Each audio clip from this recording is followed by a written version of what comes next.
Hello, I'm Reda with Future Pastimes.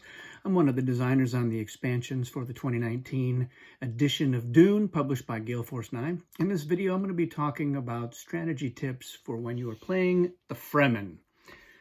The Fremen are an interesting faction, but they are much stronger in advanced than they are in basic. So we're going to go through everything that the Fremen does, how they start, their leaders, and the advantages themselves, and then we'll talk about how to best leverage those to win the game. So we're going to start off with, first we're going to take a look at their leaders. So the Fremen leaders are pretty decent on the whole. Your weakest leader is Jameis there. He's a 2. Then you've got Shout Out Mapes, who's 3. Those are your 2 weaker leaders. Then you've got Othium at a 5, Chani is a 6, and of course Stilgar is a 7. He's the highest strength leader in the game. So that is a little bit of an advantage. You've got good leader strength if your leaders can survive battle. So at start, you're only going to have 3 spice. And the thing with Fremen is that the only thing they really need spice for is buying treachery cards. Of course, they are going to have a hard time getting treachery cards until they have captured some spice in some spice blows or won some battles where leaders were killed. So we'll get more to that here in a minute. They're starting with 10 of their forces on the game, and they've got some choices about how they want to distribute those forces. So they can they can divide them up or put them all in these 3 locations: Siege Tabor, which is one of the 5 strongholds; False Wall South, which is close to Tuic Siege; and False Wall West, which is pretty close to Habanya Siege. The rest of them, their 10 other forces are in the reserve. So the forces in reserves is actually one of the important aspects of the Fremen. You don't necessarily want to have all of your forces on the board because you've got some pretty decent flexibility in terms of bringing your forces onto the board, because they can come into the Great Flat or any territory within 2 territories of the Great Flat. So we're going to talk about that here in a second as well. The other noteworthy thing is that their free revival is 3 forces, and that's the best in the game.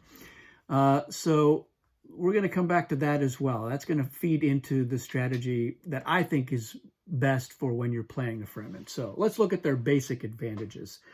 So shipment, as I mentioned, they don't ship from off planet, so their shipment is free, and that's a plus. They're not spending any spice to ship, and they're not giving anything to the guild. So they can bring those forces onto the board. So there's a little bit of restriction. There's about half of the board that they can ship onto in terms of where they go.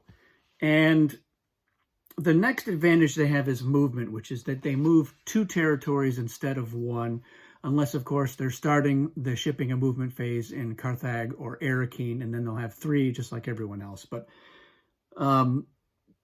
the 1 movement is a handicap for a lot of the factions, and so the Fremen being able to move 2, it can really affect how they decide to bring their forces in.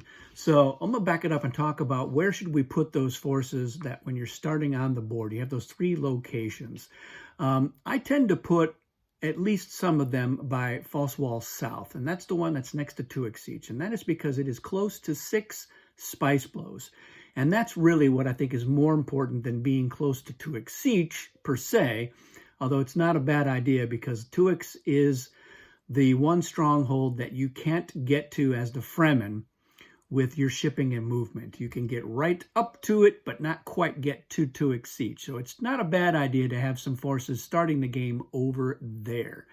Now, the False Wall West is close to another 4 spice blows, but Tabor is closer to 5. So I tend to go for Tabor and False Wall South. And I like to have a pretty even split there between the 10 forces. I might put 6 in False Wall South and then 4 in Tabor. And that is because the 6, if the spice blow goes to Ciel goes south, which we call the mother lode, it's the biggest spice blow at 12 spice. You could move your 6 forces there from False Wall South. And if nobody molests you while you're there, then you could collect all 12 of that spice. So that's important. And the other spice blows that you can get to from False Wall South are all decent spice blows. So, and in terms of why not go to False Wall West, well, you can get to Habanya Siege in a normal shipping and movement. So it's not as critical, I think, for Fremen to start down there. So when you're talking about, all right, the shipping and movement, you're looking at the spice blows, by and large, until you're ready to start occupying strongholds or fighting other players to get into those strongholds. It's really about the spice blows, and partially so that you can get the spice in order to buy treachery cards in the 2nd or 3rd turns. You want to be able to start picking it up because you want to be able to get a weapon and you want to be able to get a defense at a minimum. Because that is what feeds into what makes the Fremen a strong faction, is their ability to fight and sacrifice forces. So let's go down next. The next ability is Shaihulud. So when Shaihulud appears in a territory where you have forces, they're not devoured, and at the conclusion of a nexus, you can ride the worm and basically get a free shipment to any territory that's not under storm or already, a stronghold with 2 factions in it. You can't ship there, but it's like a free shipment, and that will get you to anywhere, even into the Ixian mobile stronghold. So the problem here, though, is that this is something that doesn't come up very often, if it comes up at all. Part of it is you need to make sure that you can get into a territory before the worm shows up. Now, how might you do that? Well, the Atreides are going to be having the ability to see some of that information, especially in basic. At the shipping and movement phase, they have one of their advantages that they can see what the next spice card is going to be. And so I think it's useful for Fremen to try to capitalize on that information from Atreides so you can take full advantage of this Shaihulud advantage. And the way that I do that in basic is, trying to make some kind of a deal with them. Of course, in basic, if you're playing strictly by the designer's recommendations where there's no spice bribes, you're going to have to find other creative ways. So maybe by promising not to attack them or to, let them go after spice occasionally without having to worry about you coming in there as well. Got to be a little more creative. In advanced, of course, you can bribe them spice. So in that first turn, you can say, all right, I still got the 3 spice. I'm not going to win any auctions on that first turn. So if you have no spice, you'll get Chom Charity. You'll only be 1 spice lower than you would have been. And you should be going after the spice blows anyway on that first turn, partially so that you can get the spice, but also so that you can prevent other factions from getting the spice, especially the factions that don't have an income. You want to get that spice into your coffers rather than to theirs.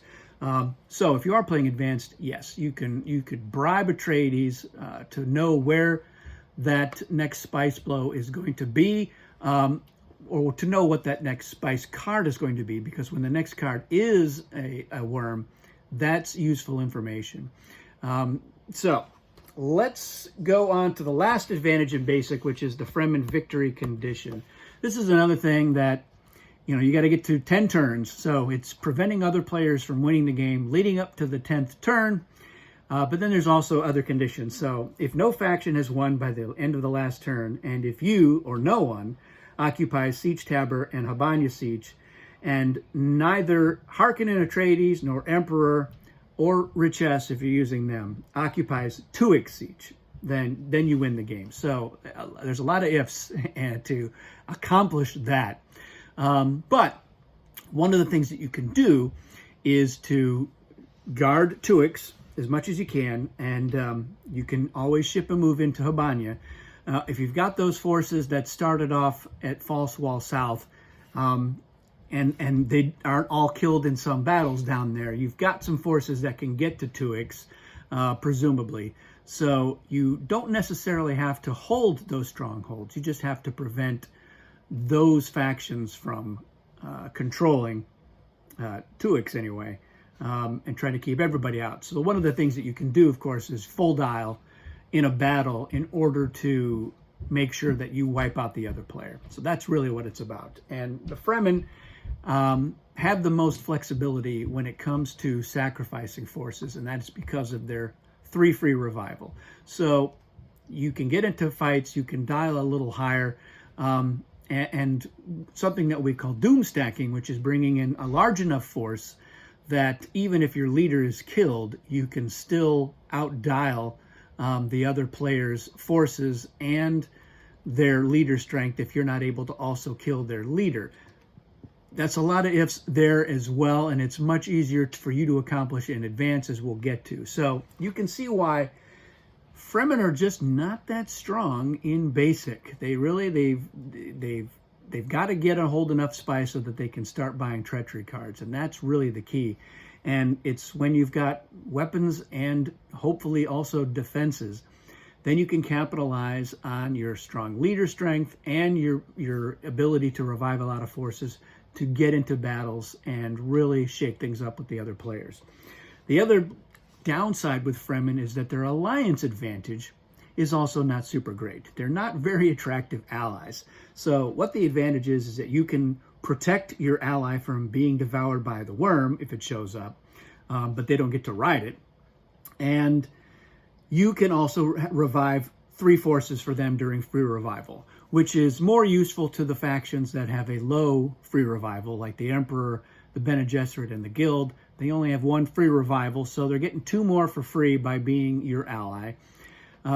Atreides and Harkonnen, they already have 2 free revivals, so 1 more free revival is okay, but it's not sexy. So there's not a lot for the Fremen to be able to lure somebody in.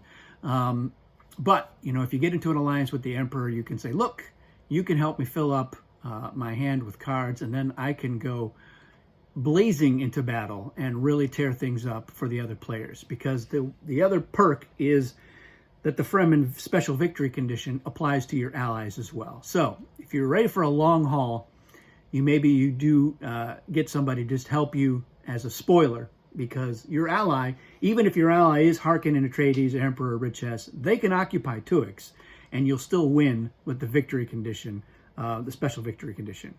So let's actually look now at their advanced advantages, because they get a little more competitive in advanced. So the first thing is the storm rule. So in basic, at the start of each storm phase, the last players in battle are going to dial 1 to 3 on their battle wheels, and that's how far the storm goes. But in advanced, the Fremen have a storm deck, and it's 6 cards. Each one is a different amount of movement for the storm, so 1 to 6. And they get to see how far the storm is going to move. So they're going to know, all right, in the next turn, it's going to move 4 sectors. And so that's useful information for a couple of ways. It lets them know, you know, what territories will be blocked by the storm in the next turn, what forces and spice will be destroyed by the movement of the storm, but also player order. And that could also be important too, especially when Fremen are in alliance, because then they can get a sense for, all right, is the next turn going to be a good time for us to go for the win? And if not, who is it going to be a good time to go for? And maybe we spend this turn trying to position ourselves to either make it easier for us or harder for somebody else. So that's useful information that you don't want to overlook. Knowing how far the storm goes is also useful information that you can potentially try to sell to the other players. So a very common application of this is for the Fremen to say, look, I'll let the Atreides see how far the storm is going to go if you let me see the next spice card in the shipping and movement phase. And now you don't have to worry about the spice bribe. It's too bad that they don't have this advantage in basic, because that would be a better way to trade that information. But it is what it is. And another factions as well may benefit from wanting to know how far that storm is going to go, especially if a faction is in a stronghold and the storm in the next turn is going to block that stronghold. They may want to know that. And so you should try to capitalize on as much as you can, take advantage of the information, try to lure them into bribing you some spice in order to find that information out, or promises of actions like don't you don't move into Tabor this turn. I'll let you know how far the storm is going to go because you're going to want to know. I think it will affect your decisions. And so we'll see how that goes. Their next advantage in advanced is worms. And this one is, it's even less useful than the Shaihulud advantage in basic. So again, during the spice blow, if additional worms show up after the first one, then they can decide where they go into any sand territory that's not under storm. And if there are forces or spice there, they get devoured normally. So again, this is very edge case that this is going to come up. You would have to have drawn one sandworm and then draw another one. And then you would get to go, all right, yeah, I'm going to place that one over here. Again, it's something that you can try to leverage for spice bribes or other favors to say, like, I see that you've got 4 forces, they're in Haga Basin. I'm going to send the worm there unless XYZ. So fill in the blank there. So don't forget, you can capitalize on those sorts of things as well in advanced. Our next one, also not super useful, but it's not terrible, storm losses. If your Fremen forces are caught when the storm moves, only half of them rounded up are killed. So, that means you can go after spice a little more aggressively, especially if it's right in front of the storm. Occasionally you'll see the storm is one sector away from a sizable spice blow, so everybody knows it's going to move at least one space, and that spice will get wiped out along with any forces there. So sometimes the other factions are not interested in risking their forces to go get it, although sometimes they are.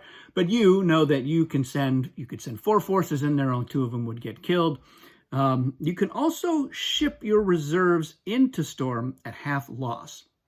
So that's useful for, let's say there's a stronghold like Tabor. Tabor is under storm. You can ship into Tabor, but half of your forces rounded up will be killed shipping in.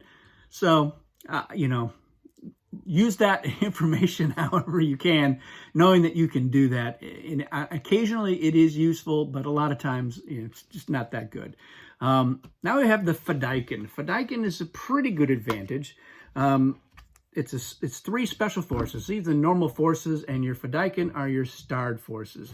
And they are worth 2 forces in battle. Now, you only have 3 of them, so you've got to be careful about how you deploy them and how you risk them in battle, because you're also restricted to only being able to revive 1 Fadikin during revival. So you get 3 forces for free, but only 1 of them can be a Fadikin, and you can't pay to revive an additional one.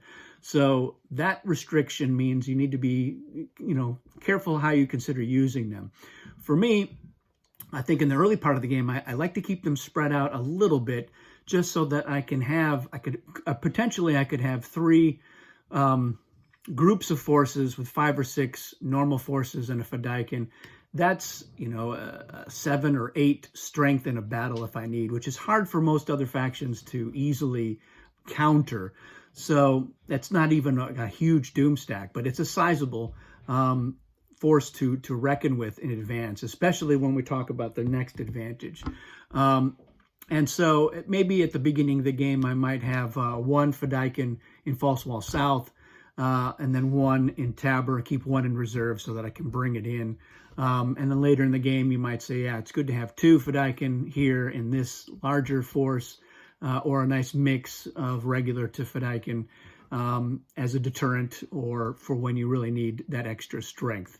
So that leads us into their last advantage, which is their best advantage, and that's their battle advantage, and that is they don't need spice to count at full strength.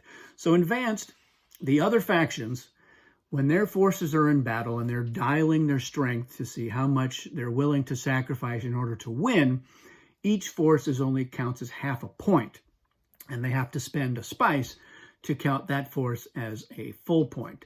So you're basically, it's half a point per spice, half a point per force, and you can't spend more spice than you have forces, of course. Not so with the Fremen. They're all full strength, and then they have the Fadikin, which count as 2. So that's 17 plus another 6, 23 full strength that they could bring to bear, and a giant kamikaze run if they needed to. But more frequently, a couple of really powerful assemblage of forces. So it's easy for them to get 10, 12, 14 in a battle, and they could dial that high. So the real strength to Fremen, I think, is being able to go into some battles with a sizable force, or even just having a sizable force. It's a nice deterrent. You go after spice with 7 or 8 forces, most of the factions don't want to fight against you. Even if they've got a weapon, then you can outdial them. And even if your leader is killed, you're gonna win that battle, and you'll collect the spice for the dead leaders. So even if you don't have a weapon or a defense, if you have a large enough force, you can go after spice, you can get into fights, and just say, look, I'm going to sacrifice all these guys because I'm going to get 3 of them out for free anyway in the next turn. 3, it's not a lot, but it's sizable enough that the other players, they're not necessarily going to want to get into a fight with you unless they have to.